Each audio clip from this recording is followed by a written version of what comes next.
السلام علیکم ورحمۃ اللہ وبرکاتہ۔ اعوذ باللہ من الشیطان الرجیم، بسم اللہ الرحمن الرحیم۔ رب اشرح لی صدری ویسر لی امری واحلل عقدۃ من لسانی یفقہوا قولی۔ سورۃ الفجر آیت نمبر 21۔ کلا ہرگز نہیں، اذا جب، دکت الارض پست کر دی جائے گی زمین، دکا دکا، کوٹ کوٹ کر۔ کلا جو ہے یہ لفظ ڈانٹ کے لیے استعمال ہے، یعنی ہرگز نہیں، اور دکا کوٹ کوٹ کر برابر اور ہموار کر دینا۔ کیا ہے؟ یعنی تمہیں ہرگز ایسے خیال نہیں کرنا چاہیے، بلکہ وہ وقت بھی سامنے رکھنا چاہیے جب قیامت کے دن نفخے کے ساتھ زمین جو ہے وہ بھی ریزہ ریزہ ہو کر چٹیل میدان بن جائے گی۔ یہ بات بالکل نہیں سوچنی چاہیے کہ تمہارے کوئی بھی کرتوت تم کرتے جاؤ اور تم سے پوچھا ہی نہیں جائے گا، بلکہ یقیناً ایسا وقت آنے والا ہے۔ سورۃ الحاقہ میں بھی آتا ہے وَحُمِلَتِ الْأَرْضُ وَالْجِبَالُ فَدُكَّتَا دَكَّةً وَاحِدَةً وَجَاءَ رَبُّكَ، اور آئے گا تمہارا رب، وَالْمَلَكُ، اور فرشتے، صفاً صفا، قطار در قطار۔ یعنی جب دوسرا نفخہ جب پھونکا جائے گا، تمام لوگ زندہ ہو کر چٹیل میدان میں کھڑے ہو کر انتظار کر رہے ہوں گے۔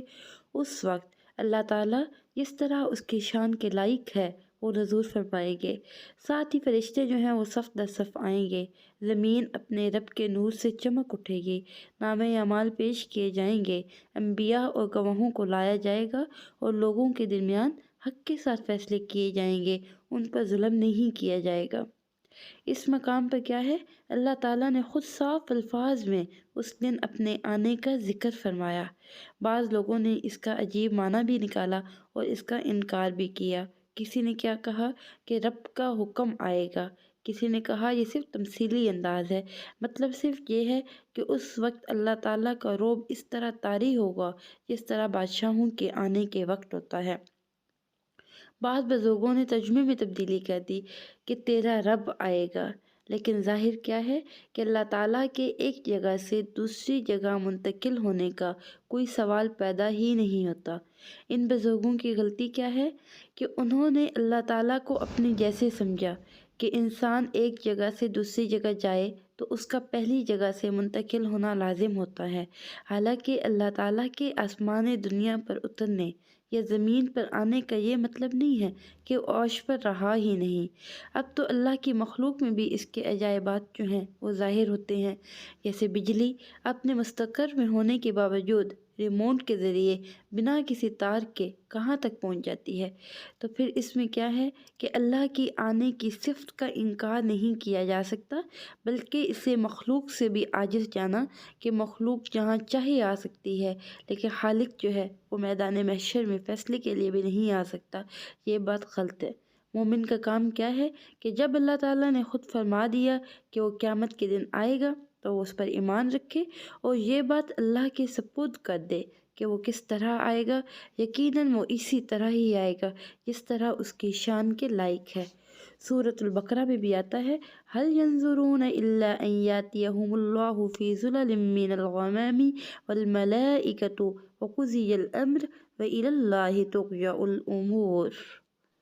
وجیء یومئذ، اور لائی جائے گی اس دن، بجہنم، جہنم کو، یومئذ، جس دن، یتذکر الانسان، سوچے گا انسان، وانیٰ لہ الذکریٰ، اور کہاں ہوگا اس کے لیے سوچنا۔ انیٰ اسم ظرف ہے، یعنی اب کہاں ہے نصیحت کا وقت۔ جہنم کیا ہے؟ جہنم کی اس روز 70,000 لگامیں ہوں گی، اور ہر لگام پر 70,000 فرشتے ہوں گے جو اس کو گھسیٹ رہے ہوں گے۔ یعنی اتنی بڑی بلا ہے جہنم، وہ سامنے لائی جائے گی اور گھسیٹ کر عرش کے بائیں جانب کھڑا کر دیا جائے گا، جسے دیکھ کر مقربین اور انبیاء گھٹنوں کے بل گر پڑیں گے اور نفسی نفسی پکار اٹھیں گے۔ یہ ایسی ہی ہے نا جیسے کوئی بہت بڑی بلا ہمارے سامنے آ جائے تو ہم کیا کریں گے؟ اس وقت اپنی فکر پڑنے لگ جائے گی کہ اللہ ہمیں بچا لے، توبہ کرنے لگیں گے۔ تو پھر اس دن نصیحت پکڑے گا انسان، جہنم دیکھ کر نصیحت آئے گی تو کیا ہوگا؟ پھر کیا کرنا ایسی نصیحت کا؟ یہ وقت تو دنیا میں تھا، دنیا میں اپنے حالات کی اصلاح کرنا چاہیے تھی، وہ وقت نصیحت کا نہیں بلکہ اعمال کو جمع کروانے کا، سزا اور جزا کا وقت ہوگا۔ یقول، کہے گا، یا لیتنی، اے کاش، قدمت، میں نے پہلے بھیجا ہوتا، لحیاتی، اپنی زندگی کے لیے۔ یعنی زندگی تو یہ ہے جو اب شروع ہوئی، جب میں دنیا میں تھا تو کاش میں اعمال کر کے بھیجتا، وہ نیک اعمال جن سے میں نے منہ موڑے رکھا۔ فَيَوْمَئِذٍ لا، بس اس دن نہیں، يُعَذِّبُ، عذاب دے گا، عذابہ، اس کا عذاب، احد، کوئی بھی۔ یعنی اس دن اس کے عذاب جیسا عذاب کوئی بھی نہیں دے سکتا۔ وَلَا يُوثِقُ، نہ باندھ کے رکھے گا، وثاقہ، اس جیسا باندھنا، احد، کوئی بھی۔ وثاق کہتے ہیں رسی کو، جکڑنے کی چیز۔